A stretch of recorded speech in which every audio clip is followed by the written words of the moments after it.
On the day I reunited with the richest Wong family, I didn't feel even the slightest joy. Instead, I turned around and dashed straight into the traffic at the crossroads. The whole family was terrified. It took coaxing and pleading to pull me back, all because the adopted son Makoto whispered in my ear, "Having one son in the Wong family is enough. You're just an extra hillbilly." I thought he was right, so later that night I turned on the gas again and left behind a suicide note. "It's my fault for upsetting my brother. I'll take the whole family with me to paradise, so there will be no more troubles." The way my whole family looked at me was like they'd seen a ghost.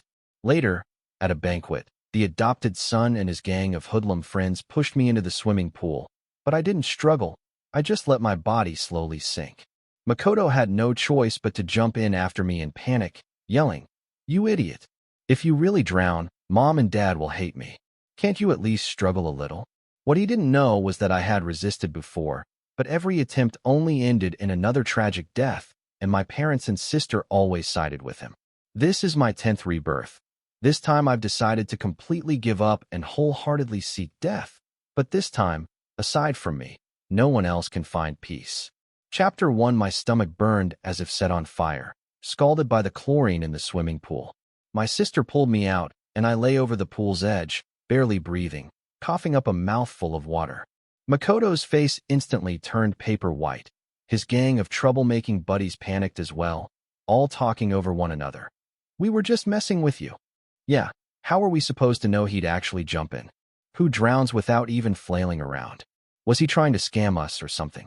Wrapped in the cashmere coat my sister Alicia had taken off for me, I climbed out of the pool. Cold made me tremble uncontrollably, my teeth chattering, but I still forced a smile, looked at Makoto, and said, "Brother, you told me to go down, so I went. I listened to you." Makoto shivered under my gaze, retreating several steps, as if he'd seen something monstrous. "What nonsense are you talking about? When did I ever tell you to go in?" He was so anxious he was nearly in tears as he turned to defend himself to our parents who had rushed over. "Dad, Mom, don't listen to him. George is trying to frame me on purpose." My parents' expressions darkened. They frowned, looking at my soaking wet body. A boy in expensive designer streetwear stepped out, mustering the courage to speak. He jumped in by himself. We tried to save him, but he refused to come up.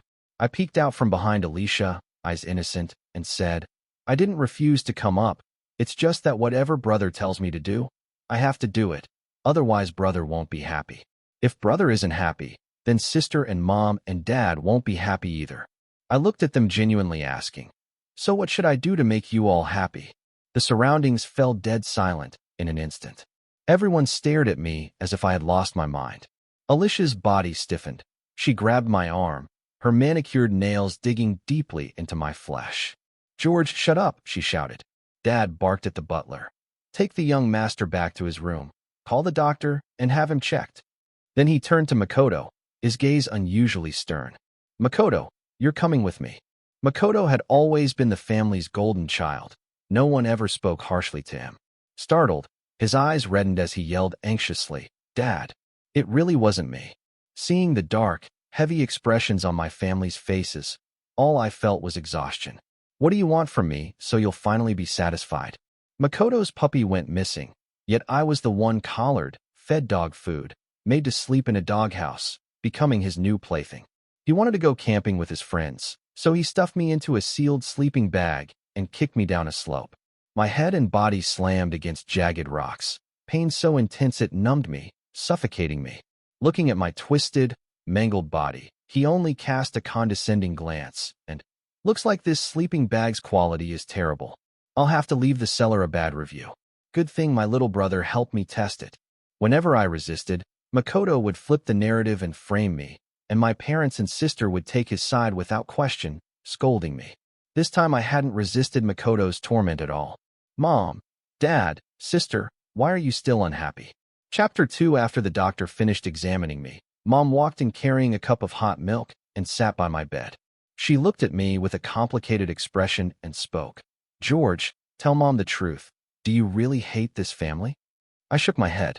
"I don't." "Then why do you do those things? Why do you keep hurting yourself?" Holding the warm milk in my hands, I took small sips and answered her seriously. I only want everyone to be happy. Mom's eyes turned red instantly. You're my biological son. You don't need to please anyone. I sat down the cup and looked up at her. But after I came home, brother wasn't happy, and sister wasn't happy either. Mom, was it a mistake for you to find me? My question left her speechless. She could only reach out and hug me. No, George, you're not a mistake. Her embrace was warm, but it reminded me of another time. After one of my rebirths, Makoto had cut his own hand with a knife and collapsed into her arms crying. Her eyes were cold when she looked at me. She locked me in a pitch-black storage room and allowed Makoto to twist open the gas valve, telling me to reflect until I learned not to hurt my brother again. Back then I didn't understand what I had done wrong. I only wanted to live and make everyone like me. But now all I want is to die. And suddenly Mom is telling me I'm her precious child. The next day, the family held a meeting. Makoto had cried all night, his eyes swollen like walnuts. He choked as he said, I really didn't push him. I was just scared. Scared that once he came back, you wouldn't want me anymore. Alicia felt sorry for him immediately and jumped to defend him. Mom, Makoto didn't mean it. He just has no sense of security.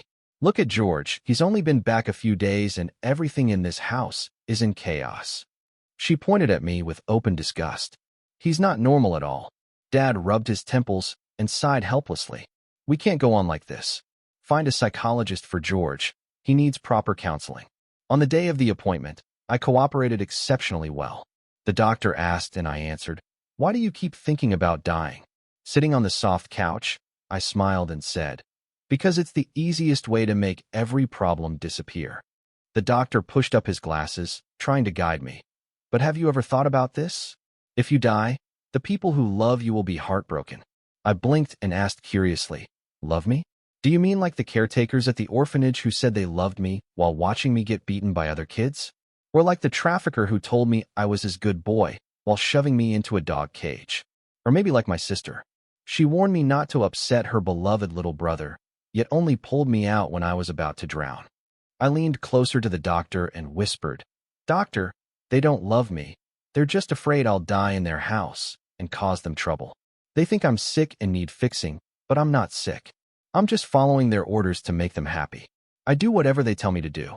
If they tell me to die, then I'll go die. Is that not allowed either? The doctor froze, pin suspended midair, his face drained of color. Chapter 3. The psychologist repeated every word I said to my parents without changing a single syllable.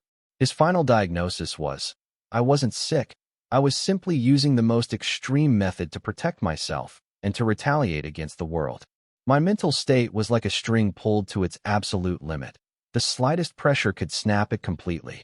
My desire to die was, in his eyes, my way of self-preservation. After hearing this, Mom locked herself in her room for an entire day. Dad smoked one cigarette after another. Only my sister Alicia still insisted I was pretending, using pity as a weapon. George is acting. You're all being fooled. He just wants to push Makoto out. Makoto hid behind her, pretending to be frightened, but the glint of triumph in his eyes betrayed him. He said, Dad, Mom, don't worry, I'll get along with my brother. I'll help him recover from this condition. He probably thought that as long as Alicia believed him, he would never lose. The tension in the house grew heavier and heavier. To ease the situation, my parents decided to send me to the same elite academy Makoto and Alicia attended. They naively believed that being around normal kids my age might fix me. Makoto was the first to object. His eyes widened, and he couldn't help but scream. I don't want to go to the same school as him. My classmates will laugh at me. For the first time, Dad used a stern tone with him. This is not up for discussion. Makoto stormed back to his room in a rage, but I knew he wouldn't let this go. Sure enough, on my first day of enrollment, I became the center of the entire school, because everyone had heard the real young master the Wangs brought home was a lunatic who had just come out of a psychiatric hospital. Makoto was constantly surrounded by friends, comforting him while pointing fingers at me. Makoto, your brother looks so creepy, so gloomy. I heard he tried to turn on the gas and blow up the whole house. Isn't that literally insane? You better watch out, he might hurt you. With a wounded expression, Makoto, don't say that. My brother is just ill. We're family. He would never hurt me on purpose. The more he defended me, the more terrifying people thought I was. Isolation naturally followed. No one talked to me. Someone drew chalk boundaries on my desk. My books were splattered with ink. I didn't care. Compared to what I experienced in the orphanage, this was child's play. During PE, the teacher let everyone move freely. The class sports rep assigned me to get basketballs from the equipment room, but the moment I stepped inside, the door clicked shut behind me. Instant darkness. Outside, I heard Makoto and his friends laughing. A psycho should stay locked up. Why did they let him out of the hospital? Makoto, do you think he'll go crazy in there and bite himself? Ha ha. Maybe. Why don't you peek through the crack and check? No way. There were 40 minutes until class ended. All I had to do was sit and wait. The darkness and cramped space gave me a rare sense of calm. I even began to feel drowsy. I didn't know how long had passed when an impatient voice called from outside. Hey, psycho inside. Dead yet? If you're not dead, make a sound. I ignored him. A moment later, the voice returned, this time with a hint of panic. Why isn't he moving? Did something really happen? What are you afraid of? Even if something did happen, I'll still be filial to our parents. Makoto's voice. Let him figure out how to break the door. Let's go. Footsteps faded. I closed my eyes, ready for a good nap. Suddenly, the air filled with a pungent, choking smell, smoke. Chapter 4. The fire spread rapidly. In less than 3 minutes, the thick smoke made it impossible to breathe. The entire equipment room felt like an enormous oven. I didn't call for help, nor did I pound on the door. I simply hugged a basketball and curled up in the corner furthest from the door.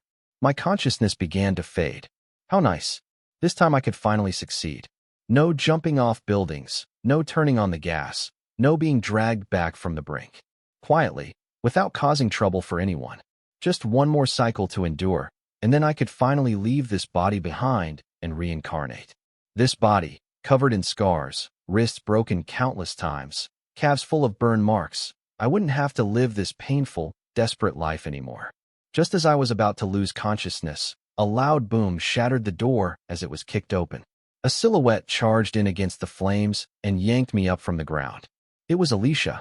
Her entire body was blackened by smoke, her face filled with panic and fear. George, wake up, she shouted as she held me tightly and rushed out through the fire. On the lawn outside, a large crowd had already gathered. Makoto and his circle of cronies watched me being carried out, their expressions a fascinating mix of shock, guilt, and a faint, barely noticeable disappointment. Laid on the grass, I greedily sucked in fresh air. Alicia knelt in front of me, speaking in a tone more frantic than I had ever heard from her. Are you okay? Are you hurt anywhere? I looked at her and coughed violently, pressing a hand against a burn. Sister, you saved me again. My voice was cold but filled with genuine regret. Why did you save me? I was so close to dying. Alicia's face turned ashen in an instant. She grabbed my shoulders and nearly roared. Why didn't you call for help? Why didn't you break the door? Do you really want to die, George? What the hell are you trying to do? I didn't answer her. Instead, I looked straight at Makoto in the crowd. He shot up like a startled cat. It wasn't me. I didn't set the fire. I don't know how it started. His friends immediately echoed him. We left ages ago. It has nothing to do with us. George went to get the basketball on his own. We just showed him where the equipment room was.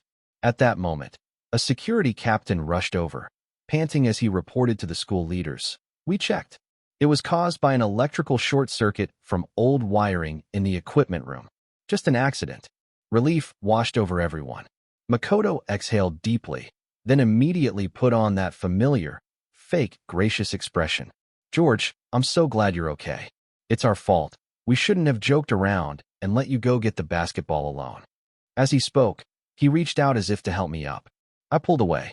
It looked exactly like the reflex of someone who has been long abused, instinctive recoil. And in front of everyone, for the first time, I burst into loud, heartbreaking sobs. Brothers, I'm sorry. I should have stayed inside. But I don't like dark little rooms. Next time, can you give me a different way to die, please? Chapter 5. The crowd around us exploded instantly. Everyone began whispering, guessing what my and Makoto's positions at home must be, and only then did they suddenly realize our relationship, our way of getting along, had never been equal. Wait, could it be what I'm thinking? The adopted son actually bullying the real young master? Oh my God, no wonder George listens to him like that. Makoto clenched his fists so tightly his knuckles turned white, trying desperately to explain, but almost no one was listening. Mom and Dad rushed home from the company late that night, only to walk into the living room and see the three of us facing off. Me, Alicia, and Makoto trembling like a leaf. What on earth happened? How did a fire start at the school? Alicia glanced at Makoto, then at my blank expression. Her lips moved, but in the end she said nothing. Instead, Makoto threw himself into Mom's arms, crying as if the world had wronged him. Mom, George has gone crazy. He wants to kill me. He said it himself. Mom held him and tried to soothe him softly, but her cold gaze shifted directly onto me. I ignored their performance and walked straight to Dad. The fire at school was an accident, but locking me in the equipment room wasn't. I lifted my head and looked him in the eyes. Dad, didn't you always want to know what I went through? In a place just like that equipment room, dark, cramped, I was locked inside for 3 whole years. The food was rotten. My job every day was to go out and steal. If I didn't steal enough, I'd be beaten. If I cried, they'd shove razor blades into my mouth. The man who taught us his rules had a favorite game. He'd lock one of us in the little black room, then make the others guess how many days he'd last. I spoke calmly, as if telling someone else's story. In the living room, even the sound of breathing disappeared. Dad's face turned from dark to ghostly pale, his body swaying slightly. Mom covered her mouth, tears welling in her eyes. Alicia's fists were clenched so tightly the joints cracked. She stared at me, shocked, devastated in a way I had never seen before. I turned to Makoto and spoke expressionlessly. So, brother, your games aren't funny to me at all. They remind me of a lot of very unpleasant things. And when I'm unhappy, I gave him a bright, cheerful smile. I want everyone to be unhappy with me. Makoto trembled under my smile and screamed, "Enough!" Dad's roar cut through his shriek. He pointed at Makoto, his voice filled with a fury and disappointment I had never heard from him. Makoto, go to your room and reflect. You are not allowed out without my permission. Makoto stared at Dad in disbelief, then looked desperately at Mom and Alicia. Mom turned her face away, and Alicia simply stood there silently. For the first time, no one defended him. The farce ended with Makoto being placed under house confinement. Chapter 6. After the school fire and Makoto's confinement, Mom finally began investigating my past. She used every connection she had, starting from the small county where I'd been trafficked. Within a few days, a thick file folder appeared on her desk. Inside was the complete record of my life from age 3 to 16, including the case files of the trafficking ring that abducted me. The file documented their inhuman crimes in detail, and one name was highlighted repeatedly: Seven. The report said that Seven was the smallest and quietest child among the kidnapped kids. He was also the only one who, after being rescued, could clearly draw the appearance of the ring's leader and a full map of their hideout. With the information he provided, the police were able to capture the entire criminal organization that had evaded justice for years. That Seven was me. Mom read every page and sat in her study all night long, motionless. The first thing she did afterward was dismiss every servant in the house and replace them with a team of professional security personnel. The second thing she did was personally go to the school and request that I take a leave of absence. She said, "Until my son truly gets better, I will not allow him to suffer even the slightest harm again." Dad did not object. Alicia was unusually silent. Makoto remained locked in his room. No one saw him except the person delivering meals. For the first time ever, this home built iron walls for me. I watched Mom's busy figure with no emotions in my heart. I knew this was only guilt, a compensation far too small, far too late, 13 years overdue. She wanted my forgiveness. Compared to the despair of being pushed away again and again by the people I called family, compared to the helpless deaths I lived through again and again, her compensation was far too light. Alicia no longer mocked me. She quietly brought me plates of cut fruit or covered me with a blanket when I was reading. She tried to make up for the past, clumsy, cautious, awkward. One afternoon when I was painting in the garden, Alicia walked over and sat beside me. She glanced at my canvas. It was covered in distorted, dark red strokes. She stayed silent for a long time before finally opening her mouth, voice strained. "George, I'm sorry." I ignored her and continued spreading paint across the canvas. I didn't know. You didn't know what? I put down my brush and turned to her. You didn't know I was kept in a dog cage? Or you didn't know someone burned me with cigarette butts? I pulled up my sleeve, revealing the old, ugly scars lining my arm. Look, these scars had already faded, but Makoto used glass to cut them open again. Now they're new wounds. All color drained from Alicia's face. Her trembling hand reached out as if to touch the scars, but she couldn't form a single word. I pulled my arm back and picked up the paintbrush again. Sister, I've received your apology, but I do not accept it. Because if apologies were enough, why would we need the police? I looked at her pale face and said softly, if a murderer apologizes, do the dead come back to life? Alicia froze as if struck by lightning, completely motionless. Chapter 7. Makoto was confined for half a month. During these 2 weeks, he went from crying and refusing to eat to eventually becoming quiet and obedient. He thought that as long as he behaved, Mom and Dad would soften. Unfortunately for him, he miscalculated this time. Mom was determined to deal with him properly. Finally, Makoto couldn't endure it anymore. He used a hidden shard of porcelain to cut his wrist. It wasn't deep, but enough to throw the whole household into chaos once again. He was rushed to the hospital. Lying on the bed, Makoto sobbed weakly, breath trembling. Mom, I was really wrong. Please don't abandon me. I won't dare do anything anymore. I'll listen to everything you say. Please don't send me away. But Mom's eyes held no pity, only cold disappointment. Do you remember the day you came to our home, Makoto? Makoto froze. That day, you were small and thin. You held my hand and said you would be obedient, that you would listen. We believed you. We treated you as our own child. We gave you all the love and all the guilt that should have belonged to George. But you, Mom shook off his hand. You learned to lie, to act, to bully your own brother. You used our love as a weapon to do whatever you pleased. Makoto, you've disappointed me too deeply. She turned and walked away without a trace of hesitation. Makoto completely panicked. He struggled to get out of bed, but Alicia pressed him down. Sis, please help me beg Mom. Please. Alicia lowered her gaze, her expression complicated. You were wrong because you used the suffering he endured as a weapon to hurt him. You knew those were his hells, yet you kept pushing him back into them. This was the first time I ever heard Alicia speak for me. Makoto was stunned. I didn't. Alicia cut him off. You were just afraid he'd take everything from you, so you wanted to destroy him first. Have you ever thought, if you were the one who got found and George was the adopted child in your place, what would he have done to you? Makoto couldn't answer because he knew the truth. If our roles had been reversed, with my personality, I would have stepped aside quietly and returned everything to him. I would never have done the things he did. Makoto's suicide attempt not only failed to gain sympathy, it completely destroyed the last bit of trust anyone had in him. On the day he was discharged, Mom and Dad informed him calmly. We have already contacted your biological parents. Makoto's pupils shrank violently. No, I don't want to go back. They'll kill me. He shook his head like mad, his face drained of color. Dad looked at him, voice cold. That is your family matter. From today on, you and the Wong family no longer have anything to do with each other. Chapter 8. Makoto's biological parents arrived soon after, a pair of seemingly honest but sharp-eyed middle-aged peasants.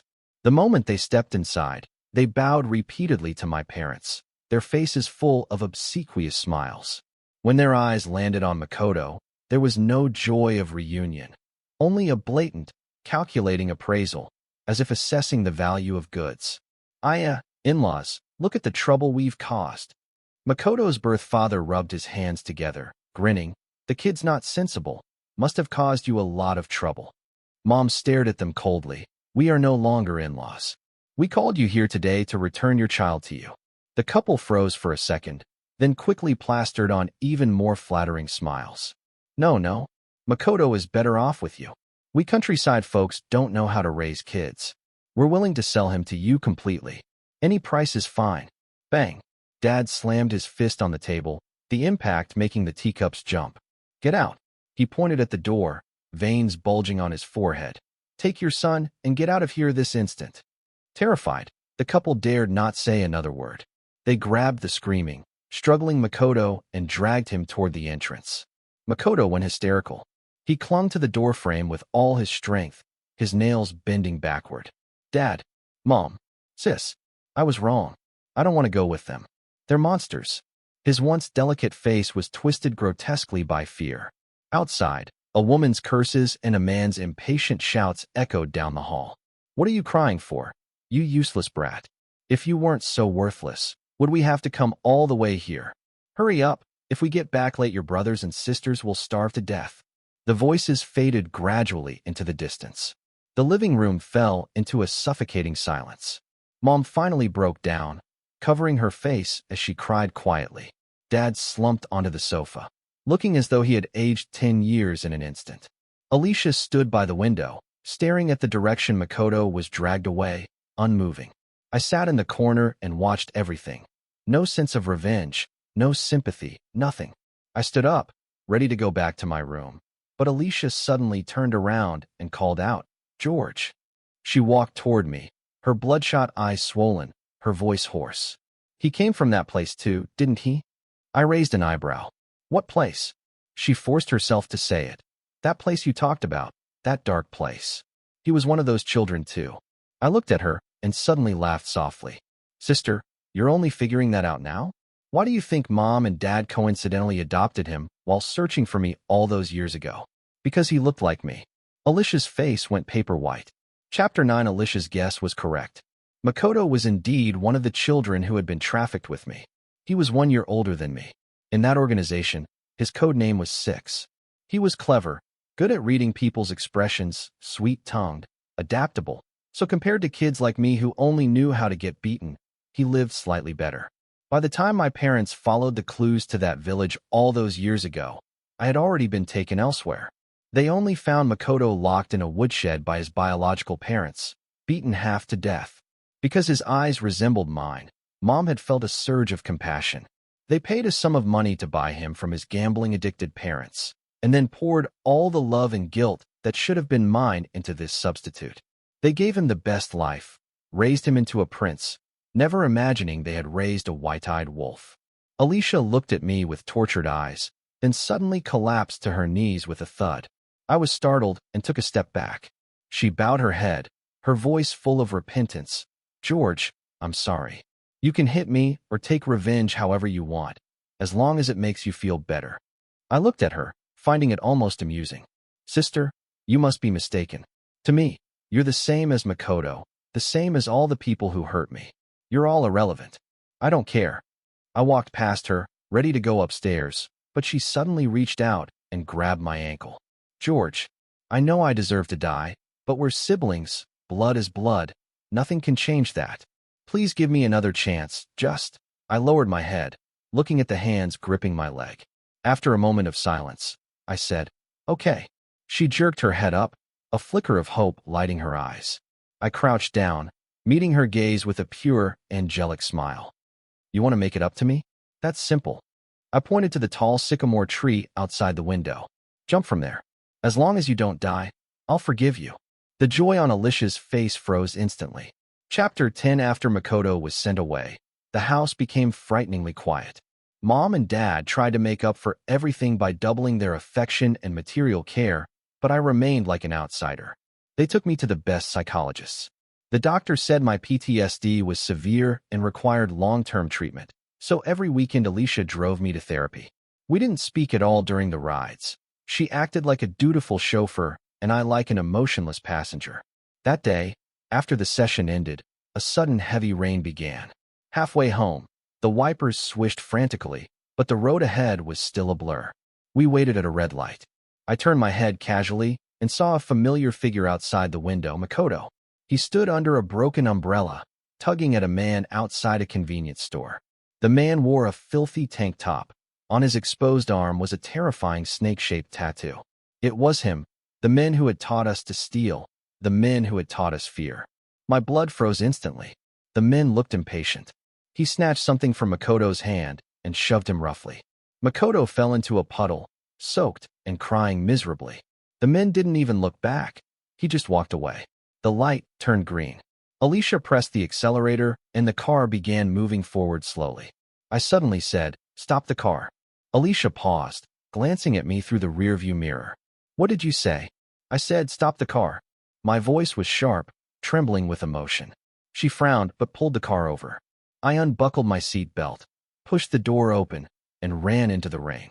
Makoto saw me as if he had seen a ghost, scrambling to get up. I didn't look at him. I looked in the direction that men had disappeared. Why is he here?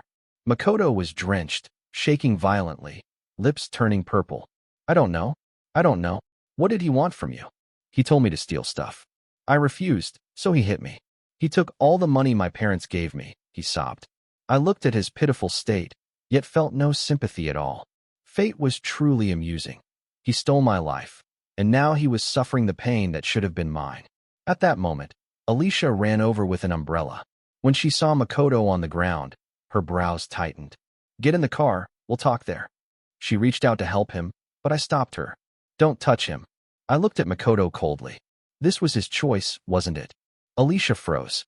Rain blurred my vision, but I could feel that hateful, unwilling stare burning into my back. Chapter 11. I never expected to see that man again. That night, Alicia had an important business banquet. Mom and Dad were on a business trip. I was the only one at home. Late at night, a faint noise downstairs woke me. Silently, I walked to the second-floor railing and looked down. There were 3 shadows rummaging through the living room. One of them was the men with the snake tattoo I'd seen earlier that day. They were here to steal. I didn't shout. I didn't call security. I simply returned to my room, locked the door, and took out my phone. I dialed a number, Alicia's. The call rang for a long time before she picked up. It was noisy on her end. Hello, sis? There are burglars in the house. I said it as casually as stating the weather. Alicia paused, then her voice dropped into urgent panic. Don't be scared. Call the home security team right now. Hide somewhere safe. I'm coming back immediately. I said no. I only need you to do one thing. What thing? Call the police, I said quietly, looking out the window. Tell them there's a home invasion, and the intruders are armed. Alicia sharply inhaled. Armed? George, are you sure? Don't do anything stupid. I hung up. Then I opened my wardrobe and dragged out the heavy toolbox hidden in the back, the one I had asked Mom to buy for me. It contained all kinds of toys. I picked the one that felt most familiar in my hand. Downstairs, the 3 intruders had already emptied the living room and were heading up. The men with the snake tattoo looked up and saw me standing at the top of the stairs. He froze for a moment, then broke into a twisted grin. Well, isn't this 7? What a coincidence. Never thought the Wong family's precious young master would be you. The 2 lackeys behind him snickered. Boss, this kid's really living it up now. A few coins slipped from his fingers could feed us for years. A wild chick turned phoenix. Shouldn't he take care of his dear old brothers? The tattooed man licked his lips, approaching step by step. 7. You really made life tough for me back then. How do you plan to make it up to me today? I looked at him without any expression. When he finally reached me and reached out to grab me, I pressed the stun gun in my hand directly and mercilessly to his neck. ZZZZTT. With a sharp crackle of electricity, the burly man convulsed violently, foam bubbling from his mouth, before collapsing flat onto the floor. The 2 underlings stared in frozen horror.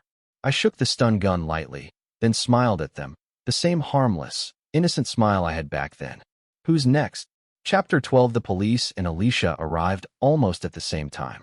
When they broke through the door, they were greeted by a scene so surreal it looked staged. 3 grown men tied together in a grotesque knot, dumped in the center of the living room, all of them bruised, swollen, and pitiful beyond words. And me? I was sitting on the sofa, sipping a cola with my legs crossed, casually watching TV. When they entered, I even greeted them politely. Hello. Every officer stared at me, dumbfounded. Alicia rushed over, grabbing my arms and checking me from head to toe. Are you hurt? Did they touch you? Are you okay? I shook my head. What could possibly happen to me? They're the ones who had a rough night. The leading officer finally snapped out of it and stepped forward, looking at me with genuine admiration. Kid, impressive. You took them down by yourself. I nodded. When I called you, I said they had a gun, right? Alicia asked anxiously. The officer shook his head. We searched thoroughly, no firearms found. Alicia froze. She slowly turned toward me, confusion filling her eyes. I blinked at her playfully. Oh, maybe I was mistaken.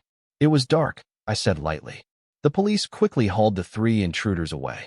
Before leaving, The men with the snake tattoo glared at me, hatred burning so intensely it was almost tangible. I wasn't afraid at all, because I knew he would never get out again.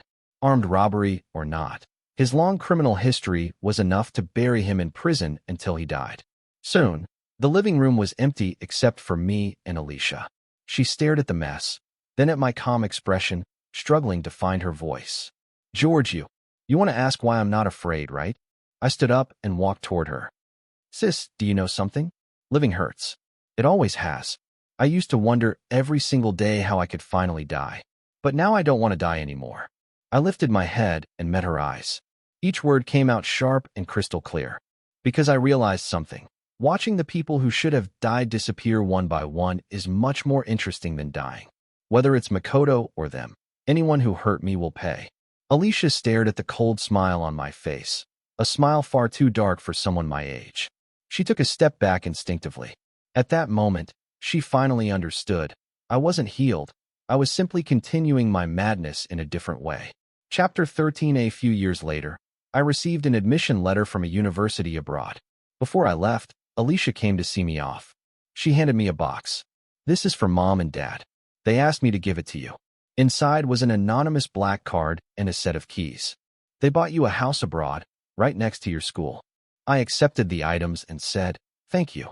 It was the first time since I came back that I genuinely said that word to her. She froze for a moment, then smiled, a smile tinged with bitterness. George, live well over there. Forget everything here. I looked at her, smiled too, and said, I can't forget, but I will try. I'll try to live like a normal person. When the plane took off, I looked at the shrinking city outside the window, feeling completely calm. I reincarnated 10 times, all for the sake of reclaiming the 13 years of life that were stolen from me. As for those nightmares from the past, they'll never have a chance to appear in my life again. I am no longer the 7 who could only cry and beg for mercy. I am George, the George who will kick every demon trying to drag me into hell down there before they get the chance.